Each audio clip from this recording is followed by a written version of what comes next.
ನಮಸ್ಕಾರ, very good evening. Power ಫೋಕಸ್ಗೆ ಸ್ವಾಗತ. ನಾನು ಸಿಂಧೂರ. ಇವತ್ತಿನ ಪವರ್ ಫೋಕಸ್ನಲ್ಲಿ ರಾಜ್ಯದ 2 ವಿಧಾನಸಭಾ ಕ್ಷೇತ್ರಗಳಿಗೆ ನಡೆಯುವಂತಹ ಬೈ ಎಲೆಕ್ಷನ್ ಅಖಾಡದ ಬಗ್ಗೆ ಚರ್ಚೆ ಮಾಡೋಣ. ಬೈ ಎಲೆಕ್ಷನ್ ಅಖಾಡ ರಂಗೇರ್ತಾ ಇದೆ. ಒಂದು ದಾವಣಗೆರೆ ದಕ್ಷಿಣ ಮತ್ತು ಬಾಗಲಕೋಟೆಯ ಬೈ ಎಲೆಕ್ಷನ್ ಚುನಾವಣಾ ಅಖಾಡ ರಂಗೇರ್ತಾ ಇದೆ. ಬಿಜೆಪಿ ಏನು ಆಲ್ರೆಡಿ 2 ಕ್ಷೇತ್ರಗಳಿಗೆ ಅಭ್ಯರ್ಥಿಯನ್ನ ಘೋಷಣೆ ಮಾಡಿಬಿಟ್ಟಿದೆ. ಆದರೆ ಕಾಂಗ್ರೆಸ್ನಲ್ಲಿ ಇನ್ನೂ ಟಿಕೆಟ್ ಕಗ್ಗಂಟು ಬಗೆಹರಿತಾ ಇಲ್ಲ. ಬಹಳಷ್ಟು ಗೊಂದಲಗಳಿದ್ದಾವೆ. ಒಂದ್ ಕಡೆ ದಾವಣಗೆರೆ ದಕ್ಷಿಣದಲ್ಲಿ ಶಾಮನೂರು ಶಿವಶಂಕರಪ್ಪನವರ ಮೊಮ್ಮಗ ಸಮರ್ಥ ಶಾಮನೂರು ಇವತ್ತು ಉಮೇದುವಾರಿಕೆಯನ್ನ ಸಲ್ಲಿಸಿದ್ದಾರೆ. ಆದರೆ ಕಾಂಗ್ರೆಸ್ ಇನ್ನೂ ಅಧಿಕೃತವಾಗಿ ಟಿಕೆಟ್ ಯಾರಿಗೆ ಅಂತ ಘೋಷಣೆ ಮಾಡಿಲ್ಲ. ಅಟ್ ದ ಸೇಮ್ ಟೈಮ್ ಬಾಗಲಕೋಟೆಯಲ್ಲಿ ಮೇಟಿ ಕುಟುಂಬಸ್ಥರ ನಡುವೆನೇ ಪೈಪೋಟಿ ನಡೀತಾ ಇದೆ. ಇದೆಲ್ಲವೂ ಕೂಡ ಯಾವ ರೀತಿ ಕಾಂಗ್ರೆಸ್ ಬಗೆಹರಿಸಿಕೊಳ್ಳುತ್ತೆ ಅಂತ ಕಾದ್ ನೋಡ್ಬೇಕಾಗುತ್ತೆ. ಆಡಳಿತ ಪಕ್ಷ ಇರೋದ್ರಿಂದ ಕಾಂಗ್ರೆಸ್ನ ಇದು ಅಳಿವು ಉಳಿವಿನ ಪ್ರಶ್ನೆ, ಜೊತೆಗೆ ಕಾಂಗ್ರೆಸ್ನ ಒಂದು ರೆಪ್ಯುಟೇಷನ್ ಪ್ರಶ್ನೆ ಕೂಡ ಹೌದು. 2 ಬೈ ಎಲೆಕ್ಷನ್, ಇದೆಲ್ಲದರ ಬಗ್ಗೆ ಸಂಪೂರ್ಣವಾಗಿ ಚರ್ಚೆ ಮಾಡ್ತಾ ಹೋಗ್ತೀನಿ. Let's go for breaking updates.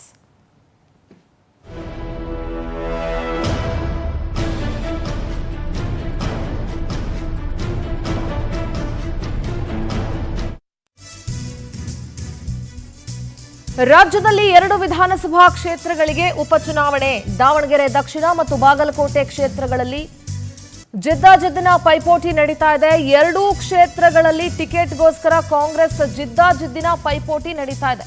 Ticket ಘೋಷಣೆಗೂ ಮೊದಲೇ ದಾವಣಗೆರೆಯಲ್ಲಿ ನಾಮಿನೇಷನ್ ಫೈಲ್ ಮಾಡಿ ಆಗಿದೆ. ಕಾಂಗ್ರೆಸ್ ಟಿಕೆಟ್ ಆಕಾಂಕ್ಷಿಗಳಿಬ್ರು ಉಮೇದುವಾರಿಕೆಯನ್ನ ಸಲ್ಲಿಸಿದ್ದಾರೆ. ಸಚಿವ ಎಸ್ ಮಲ್ಲಿಕಾರ್ಜುನ ಪುತ್ರ ಸಮರ್ಥ ನಾಮಪತ್ರವನ್ನ ಸಲ್ಲಿಸಿದ್ದಾರೆ. ಸಮರ್ಥ್ಗೆ ಸವಾಲ್ ಹಾಕಿ ನಾಮಪತ್ರವನ್ನ ಸಲ್ಲಿಸಿದ್ರು ಸಾದಿಕ್ ಪೈಲ್ವಾನ್.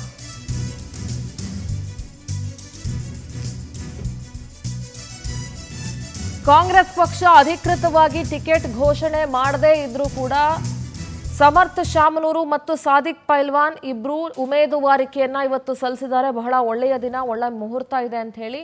ಇನ್ನು ಸೋಮವಾರ ಮತ್ತೊಮ್ಮೆ ಹೋಗಿ ಅಧಿಕೃತವಾಗಿ ಉಮೇದುವಾರಿಕೆಯನ್ನು ಸಲ್ಲಿಸುವಂಥ ಮಾತುಗಳನ್ನು ಆಡಿದ್ದಾರೆ. ಮತ್ತು ಬಿ ಫಾರ್ಮ್ ಸಿಗುವ ವಿಶ್ವಾಸದಲ್ಲಿ ಶಾಮನೂರ್ ಅವರ ಕುಟುಂಬ ಇದೆ. ಸೊ ದಾವಣಗೆರೆ ಮತ್ತು ಬಾಗಲಕೋಟೆಯಲ್ಲಿ ಈಗ ಜಿದ್ದಾಜಿದ್ದಿನ ಪೈಪೋಟಿ ನಡೀತಾ ಇದೆ. 2 ಕಡೆ ಕಾಂಗ್ರೆಸ್ಗೆ ಟಿಕೆಟ್ ಹಂಚಿಕೆ ಬಹಳ ದೊಡ್ಡ ಸವಾಲಾಗಿದೆ. ಒಂದು ಕಡೆ ಅಲ್ಪಸಂಖ್ಯಾತರಿಗೆ ಕೊಡಬೇಕು ಅಂತ, ಒಂದು ಅಹಿಂದ ವರ್ಗದ ಕೊಡಬೇಕು ಅಂತ ಒಂದಿತ್ತು ಅಂತಂದ್ರೆ ಜನಗಳ ಅಭಿಪ್ರಾಯ ಶಾಮನೂರು ಕುಟುಂಬದ ಮೇಲಿದೆ. ಹಾಗಾಗಿ ಅವ್ರಿಗೆ ಕೊಡಬೇಕು ಅಂತ ಶಾಮನೂರು ಕುಟುಂಬ ಹೇಳ್ತಾ ಇದೆ. ಸೊ ಇದೇ ವಿಚಾರವಾಗಿ ಸಮರ್ಥ ಶಾಮನೂರು ಮತ್ತು ಸಾದಿಕ್ ಪೈಲ್ವಾನ್ ಏನ್ ಮಾತಾಡಿದ್ದಾರೆ ಕೇಳಿಸ್ಕೊಳ್ಳೋಣ. ಈಗ ನಮ್ಮ ಕಾರ್ಯಕರ್ತರು, ನಮ್ಮ ಯುವಕರು ಕಾರ್ಯಕರ್ತರು, ಹಿರಿಯರು, ಎಲ್ಲ ವರ್ಗದ ಕಾರ್ಯಕರ್ತರು ಯಾರ್ಯಾರಿದ್ದಾರೆ ನಮ್ಮ ಕಾಂಗ್ರೆಸ್ ಪಾರ್ಟಿದವರು, ಅವರೆಲ್ಲರ ಆಶೀರ್ವಾದ ಅನುಮತಿ ತಗೊಂಡೆ ನಾನು ಇವತ್ತು ಬಂದಿದ್ದೀನಿ. ಇಲ್ಲಿ ನಾಮಿನೇಷನ್ ಫೈಲ್ ಮಾಡಾಗೈತಿ. ಆಮೇಲೆ ಭಾಳ ಖುಷಿ ಪಟ್ಟಿದ್ದೀನಿ. ನಮ್ಮ ಕಾರ್ಯಕರ್ತರು ಭಾಳ ಸಿಕ್ಕಾಪಟ್ಟೆ ಖುಷಿ ಪಟ್ಟಿದ್ದಾರೆ. ಈಗ ನಾವು ಮುಂದೆ ಈ ಎಲೆಕ್ಷನ್ನಲ್ಲಿ ಸಿಕ್ಕಾಪಟ್ಟೆ ಬಹುಮತಿಯಿಂದನೇ ಕಾಂಗ್ರೆಸ್ಸನ್ನು ತರ್ತೀವಿ ಅಂತಲೇ ನಾವು ಅಂದ್ಕೊಂಡಿದ್ದೀವಿ. ಹ್ಞೂ ರೀ. ಅಯ್ಯೋ, ತಾತರ್ಕಾರ್ ಯಾಕೆ ನಮಗೆ ಭಾಳ ಇಷ್ಟ ಅಂದರೆ, ನೀವು ಚೂರು ನೋಡಿದ್ರೆ ಮುಂದೆ ಡ್ಯಾಶ್ಬೋರ್ಡ್ನಲ್ಲಿ ಎಲ್ಲ ಧರ್ಮದವರು ನನಗೆ ಗುರುತಿಸ್ತಾರೆ. ಅದಕ್ಕೆ ನಾನು ಕಾಂಗ್ರೆಸ್ ಅಭ್ಯರ್ಥಿ ಆಗಿ ನಾನೆಲ್ಲ ನಾಮಪತ್ರವನ್ನು ಸಲ್ಲಿಸಿದ್ದೀನಿ. ಸೋಮವಾರ ಜನಸಂಖ್ಯೆ ಜೊತೆಯಲ್ಲಿ ಬಂದು ಮತ್ತೆ ಅರ್ಜಿಯನ್ನು ಕೊಟ್ಟು ನಾನು ದಾವಣಗೆರೆಯಲ್ಲಿ ಪ್ರಚಾರಕ್ಕೆ ಹೋಗುತ್ತಾನೆ. ಇಲ್ಲ, ಪಾರ್ಟಿಯಿಂದ ಸಲ್ಲಿಸಿದ್ದೇನೆ. ಪಾರ್ಟಿ ಕೊಳ್ಳಿಲ್ಲ ಅಂತ ಹೇಳಿದ್ರೆ ಮುಂದೆ ತೀರ್ಮಾನ ಅಲ್ಲ, ಸೋಮವಾರ ದಿವಸ ತಗೊಂಡು ಮತ್ತೊಂದು ಅವಿಟ್ ಆಗ್ತೀನಿ. 100ಕ್ಕೆ 100 ನನಗೆ ಬಿ ಫಾರಂ ಸಿಗ್ತೈತಿ. ಇವತ್ತು ಅಲ್ಲಿ ಹೈಕಮಾಂಡ್ ನಲ್ಲಿ, ಸ್ಟೇಟ್ ಗೌರ್ಮೆಂಟ್ ನಲ್ಲಿ ಮಾತುಕತೆ ನಡೀತಾ ಐತಿ. ಫೋನ್ ಬಂದಿತ್ತು. ಕಾಂಗ್ರೆಸ್ ಪಕ್ಷಕ್ಕೆ ಅಭ್ಯರ್ಥಿಗಳ ಆಯ್ಕೆಯದ್ದೇ ಭಾರಿ ಕಗ್ಗಂಟಾಗಿದೆ. ದಾವಣಗೆರೆ ದಕ್ಷಿಣಕ್ಕೆ ಸಮರ್ಥ ಮತ್ತು ಸಾದಿಕ್ ಮಧ್ಯೆ ಪೈಪೋಟಿ ಇದೆ. ಬಾಗಲಕೋಟೆಯಲ್ಲಿ ಮಾಜಿ ಶಾಸಕ ಮೇಟಿ ಕುಟುಂಬದಲ್ಲೇ ಸಿಕ್ಕಾಪಟ್ಟೆ ಫೈಟ್ ನಡೀತಾ ಇದೆ. HY ಮೇಟಿ ಮಕ್ಕಳ ಜೊತೆ ಬೇರೆ ಬೇರೆ ನಾಯಕರಿಂದ ಟಿಕೆಟ್ಗೆ ಪಟ್ಟು ಹಿಡಿಯಲಾಗಿದೆ. ಮೇಟಿ ಮಕ್ಕಳ ಜೊತೆ ಸಿಎಂ ಸಂಧಾನ ನಡೆಸಿದ್ರು, ಅದು ಯಾವುದು ಕೂಡ ಸಕ್ಸಸ್ ಆಗಲಿಲ್ಲ.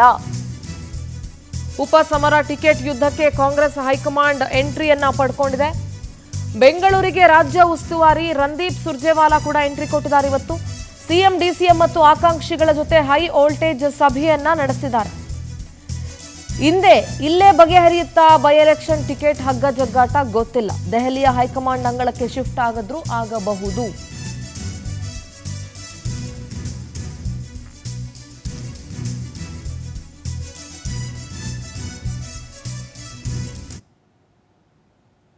ನೋಡಿ, ಇವತ್ತು ರಣದೀಪ್ ಸಿಂಗ್ ಸುರ್ಜೇವಾಲಾ ರಾಜ್ಯ ಕಾಂಗ್ರೆಸ್ ಉಸ್ತುವಾರಿ ಕೂಡ ರಾಜ್ಯಕ್ಕೆ ಬಂದಿದ್ದಾರೆ. ಸಿಎಂ ಡಿಸಿಎಂ ಜೊತೆ ಸಾಕಷ್ಟು ಮಾತುಕತೆ ನಡೆಸಿದ್ರು. ಇವತ್ತೇ ಟಿಕೆಟ್ ಗೊಂದಲ ಬಗೆಹರಿಯುತ್ತೋ ಇಲ್ವೋ ಗೊತ್ತಿಲ್ಲ, ಅಥವಾ ದೆಹಲಿಗೆ ಶಿಫ್ಟ್ ಆಗ್ಬೋದು. ಯಾಕೆಂದ್ರೆ ಮೇಟಿ ಕುಟುಂಬಸ್ಥರ ಜೊತೆಗೆ ಸಿಎಂ ನಡೆಸಿದಂತಹ ಮಾತುಕತೆ ಇನ್ನೂ ಬಗೆಹರಿದಿಲ್ಲ. ಬಿಜೆಪಿಯ ಇಬ್ಬರು ಅಭ್ಯರ್ಥಿಗಳು ಕೂಡ ಎರಡೂ ಕ್ಷೇತ್ರಗಳಲ್ಲಿ ನಾಮಪತ್ರವನ್ನ ಸಲ್ಲಿಸಿದ್ದಾರೆ. ಈ ಕಡೆ ಬಾಗಲಕೋಟೆಯಲ್ಲಿ ವೀರಣ್ಣ ಚರಂತಿಮಠ್ ಕೂಡ ನಾಮಪತ್ರವನ್ನ ಸಲ್ಲಿಸಿದ್ರು. ದಾವಣಗೆರೆ ದಕ್ಷಿಣದಲ್ಲಿ ಶ್ರೀನಿವಾಸ್ ದಾಸಕರಿಯಪ್ಪ ನಾಮಿನೇಷನ್. ದಾವಣಗೆರೆ ದಕ್ಷಿಣದಲ್ಲಿ ಶ್ರೀನಿವಾಸ್ ಅವರು ಯುಗಾದಿ ಶುಭ ದಿನ ನಾಮಪತ್ರವನ್ನ ಸಲ್ಲಿಸಿ ಪ್ರಚಾರಕ್ಕೆ ಚುರುಕು ನೀಡಿದ್ರು. ಮಾರ್ಚ್ 23 ಸೋಮವಾರ ಬೃಹತ್ ರ್ಯಾಲಿ ಮೂಲಕ ಉಮೇದುವಾರಿಕೆಯನ್ನ ಸಲ್ಲಿಸ್ತೀವಿ ಅಂತ ವೀರಣ್ಣ ಚರಂತಿಮಠ ಮಾತಾಡಿದ್ದಾರೆ.